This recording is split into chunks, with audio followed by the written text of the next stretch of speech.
Калыптанган көз караштарды жоюу, кыялдарды ишке ашыруу, бирдей укук, бирдей мамиле. Аймактарда даярдалган теңдик уктуруусун сунуштайбыз.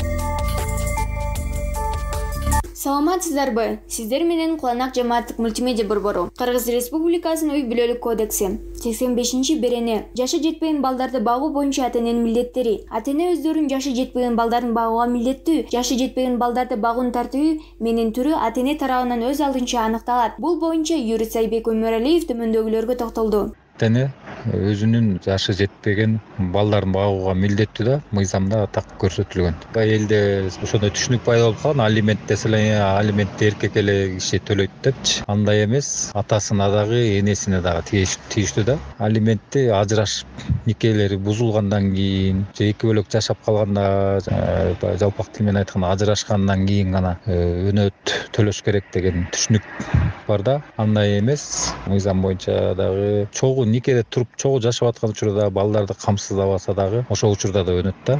Ал эми турмушта көп эсе нике бузулуп ажырашып кеткенден кийин алиментке кайрылгандар көп. Эне же жалгыз ата болуп калганда кайрылгандар көп кездешет да. Эки тарапка тең милдеттүү. Балдар кимдин багуусунда болсо, экинчи ата-энеси, бир ата-энеси, мисалы үчүн энеси балдар атасында калып, атасы багуусунда болуп, бирок энеси ошол балдарды бакканга материалдык жактан эч жардам көрсөтпөсө, алимент төлөөгө милдеттүү болуп калат. Алиментти өз ара макулдашуу менен деле төлөсө болот. Сотко кайрылып мажбурлоо иретинде эмес. Ата-энелер жашы жете элек балдарына макулдашуу түзүп алып, күбөлөндүрүлүп алып төлөсө болорун баса белгилейт. Эгерде ата-энеси өздөрүнүн жашы жеткен балдарын багууга каражат бербесе, жана макулдашууга келишип, бирок макулдашууну аткарбай, же макулдашууга келбесе, баш тартса, анда ата-эненин бирөөнүн сот тартибинде доо берген, доо иретинде да, доо берүү менен дöndүрүп алса болот да.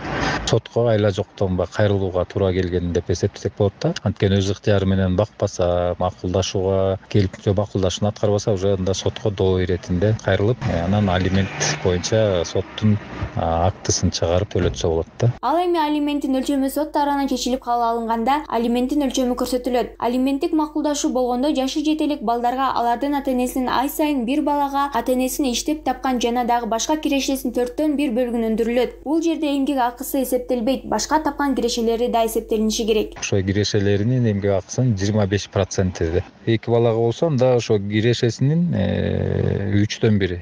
Биз баягы практикада 33% деп эсептеп жүрөбүз. 3 же андан көп бала болсо, анда ошо кирешесинин эмгек акысынын ай сайын тапкан жарымы өндүрүлөт.